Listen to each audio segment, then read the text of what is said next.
যেটাকে আমরা স্কাল বলি। এই স্কালটা কয়েকটা ভাগে বিভক্ত, কয়েকটা খণ্ডে বিভক্ত, ঠিক আছে।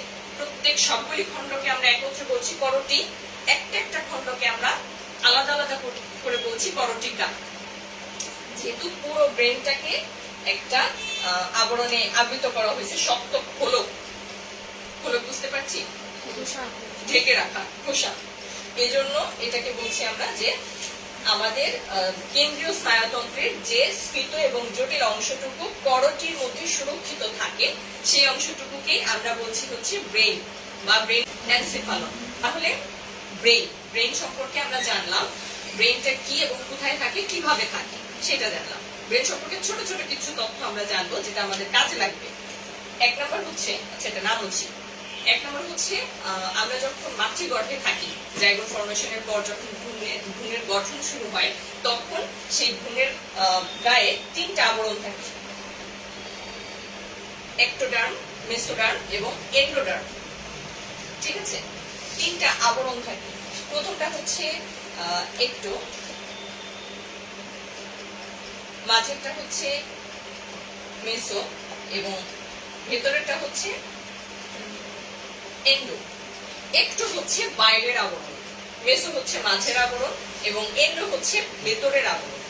এবার ব্রেন যেহেতু উপরের অংশ, এটাকে বলে নিই, ব্রেনটা তৈরি হয় হচ্ছে ভ্রূণীয় গঠনের সময় একটোডার্ম থেকে, একটোডার্ম যে লেয়ারটা সেখান থেকে ব্রেনের গঠন শুরু হয়।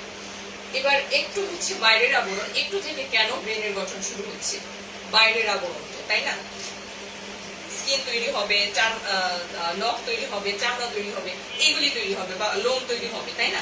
ব্রেন তো ভেতরে থাকে, সুরক্ষিত অবস্থায় থাকে, তাহলে ব্রেন কেন একটোডার্ম থেকে তৈরি, তাই না। এটা তো মেসোডার্ম অথবা এন্ডোডার্ম থেকে তৈরি হওয়ার কথা, তাই না, স্বাভাবিকভাবে। কিন্তু বিষয়টা হচ্ছে একটোডার্ম বাইরের আবরণ, বাইরেটাকে আমরা আমাদের সুবিধার্থে বলতে পারি উপরের আবরণ, বাইরের আবরণ, উপরের আবরণ, ঠিক আছে। যেহেতু ব্রেনটা আমাদের শরীরের সবচেয়ে উপরের অংশ, হেডের মধ্যে সুরক্ষিত থাকে বা হেডের ভিতরে এটা থাকে, এই জন্য একটোডার্ম থেকে ব্রেনের উৎপত্তি হয়, কারণ শরীরের সবচেয়ে উপরের অংশ, ঠিক আছে। ক্লিয়ার? একদম ক্লিয়ার। আচ্ছা ঠিক আছে, তাহলে গেল ভ্রূণীয় বিকাশের সময় একটোডার্ম থেকে আমাদের ব্রেনের গঠন হয়, ঠিক আছে, মনে থাকবে সবার। আচ্ছা, তারপর মানুষের মস্তিষ্কের আয়তন, সেটা হচ্ছে বলেছিলাম, কেউ কি নোট রেখেছিলেন গত ক্লাসে? পুরুষের ক্ষেত্রে সেটা হচ্ছে 1500 ঘন সেন্টিমিটার অথবা সিসি, 1500 ঘন সেন্টিমিটার, এবং মহিলাদের ক্ষেত্রে 1300 ঘন সেন্টিমিটার অথবা সিসি, ঠিক আছে। এই দুইটাকে গড় করে এভারেজ আমরা মহিলার ক্ষেত্রে একরকম জানলাম, পুরুষের ক্ষেত্রে আরেক রকম জানলাম। এবার মস্তিষ্কের গড় আবরণ, গড় ওজন হচ্ছে 1.3 থেকে 1.4 কেজি, এটা হইল ওজন। আর এটা আয়তন, আয়তনের একক হচ্ছে ঘন সেন্টিমিটার এবং ওজনের একক হচ্ছে কেজি, ঠিক আছে। মস্তিষ্কের আয়তন পুরুষের ক্ষেত্রে 1500 ঘন সেন্টিমিটার, মহিলার ক্ষেত্রে 1300 ঘন সেন্টিমিটার, এবং মস্তিষ্কের গড় ওজন হচ্ছে 1.3 থেকে 1.4 কেজি, ঠিক আছে। ওজনের ক্ষেত্রে হবে কেজি এবং আয়তন যখন আমরা বলবো তখন আয়তনের একক হচ্ছে ঘন সেন্টিমিটার।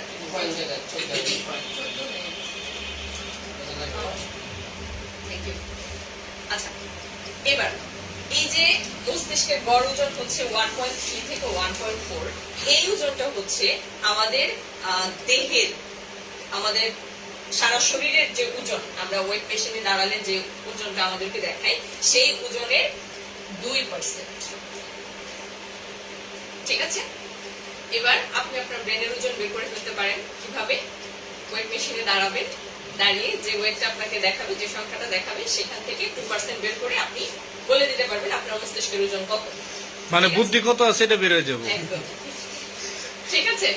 আজকে বাসায় যে সবাই এটা করবেন, চাইলে এখানেও করতে পারেন, আমাদের এখানে ওয়েট মেশিন আছে, সবাই যার যার মস্তিষ্কের ওজন জেনে নেবেন, ঠিক আছে? আচ্ছা, তারপর আরেকটা তথ্য দিয়েছিলাম, সেটা হচ্ছে মস্তিষ্কে কতগুলি নিউরন থাকে, এটা কি কারোর মনে আছে? 100 বিলিয়ন। ও ওই যে নিউরন না কতগুলি আছে, এটা 100 বিলিয়ন। 100 বিলিয়ন মানে হচ্ছে 1 লক্ষ কোটি। মস্তিষ্কের নিউরন সংখ্যা কত? 100 বিলিয়ন। 100 বিলিয়ন মানে 1 লক্ষ কোটি। হ্যাঁ, এটা মাথায় রাখবেন। মস্তিষ্কের নিউরন সংখ্যা হচ্ছে 100 বিলিয়ন, অর্থাৎ 1 লক্ষ কোটি, ঠিক আছে?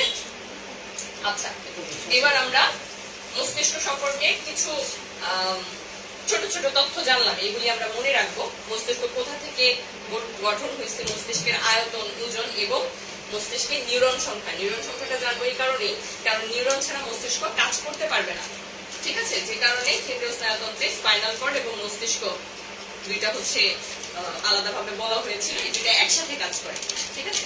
আপনার যদি নিউরনের সমস্যা থাকে, কোন স্নায়ুতন্ত্র যদি ইনঅ্যাক্টিভ থাকে, আপনার শরীরে একটা মশা কামড় দিল অথবা কোথাও একটা কেটে গেল, আপনি সেই কি বলে ওইটা টের পাবেন না, সেই কষ্টটা বা সেই অনুভূতিটা আপনার কাজ করবে না, ঠিক আছে? তাহলে ব্রেন কিভাবে নির্দেশ দিবে যে এখানে একটা থাপ্পড় দিয়ে মশাটা মারতে হবে, তাই না?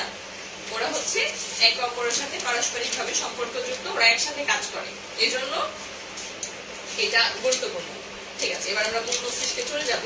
মস্তিষ্কের কয়টা অংশ বলেছিলাম? মস্তিষ্কের ওই যে কি? অগ্র মস্তিষ্ক 3টা অংশ। হ্যাঁ, 3টা অংশ। অগ্র মস্তিষ্ক, এটাকে আরেকটা কি বলি আমরা? For brain. হ্যাঁ, আরেকটা বলেছিলাম মধ্য মস্তিষ্ক, হ্যাঁ, mid brain, very good, active student.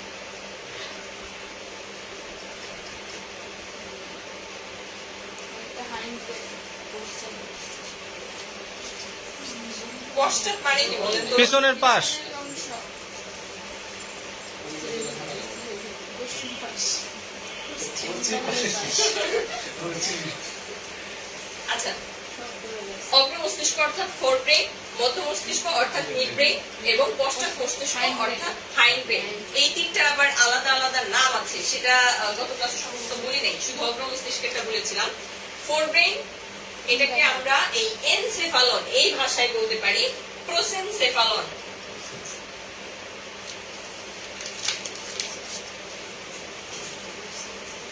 অগ্র মস্তিষ্ককে আমরা আরেকটা কি বলতে পারি? তাহলে নতুন শব্দ হচ্ছে প্রোসেন, মেসেন এবং রোমবেন, ঠিক আছে? প্রোসেন হচ্ছে অগ্র, মেসেন হচ্ছে মধ্য এবং রোমবেন হচ্ছে পশ্চাৎ, ঠিক আছে? আচ্ছা, গত ক্লাসে আমরা অগ্র মস্তিষ্কটা শেষ করেছিলাম, অগ্র মস্তিষ্কের 3টা অংশ সম্পর্কে বলেছিলাম। ও, অগ্র মস্তিষ্ক শেষ হয়নি, শুধু সেরেব্রাম প্রথম অংশটা শেষ হয়েছে। অগ্র মস্তিষ্কের 3টা অংশ না, অগ্র মস্তিষ্কের কয়টা অংশ? 3টা অংশ, কি কি? Cerebrum, thalamus, hypothalamus. Cerebrum, thalamus এবং হাইপোথ্যালামাস। হাইপোথ্যালামাস শব্দটার সাথে আমরা অনেকেই পরিচিত।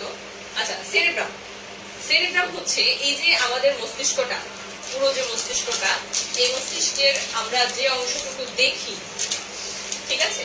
মানে গত ক্লাসে বলেছিলাম গরুর মগজ যারা দেখেছেন তারা এটা ভালোভাবে বুঝতে পারবে, যে অংশটা আমরা রান্না করে খাই সেইটাই হচ্ছে সেরেব্রাম, ঠিক আছে? পেঁচানো পেঁচানো কিছুর মতো যেটা দেখা যায় সেটাই হচ্ছে আসল জিনিস, সেটাই হচ্ছে সেরেব্রাম। তাইলে মস্তিষ্ক যদি এতটুকু হয়, তার এই পুরাটাই হচ্ছে কি? সেরেব্রাম। সেরেব্রাম। তাইলে আমাদের মস্তিষ্কের মোট ওজনের 80% হচ্ছে সেরেব্রাম। সেরেব্রাম, মনে থাকবে? একদম। এটা হচ্ছে মস্তিষ্কের সবচেয়ে বড় অংশ এবং এই মস্তিষ্কের ওজনের 80% হচ্ছে সেরেব্রাম।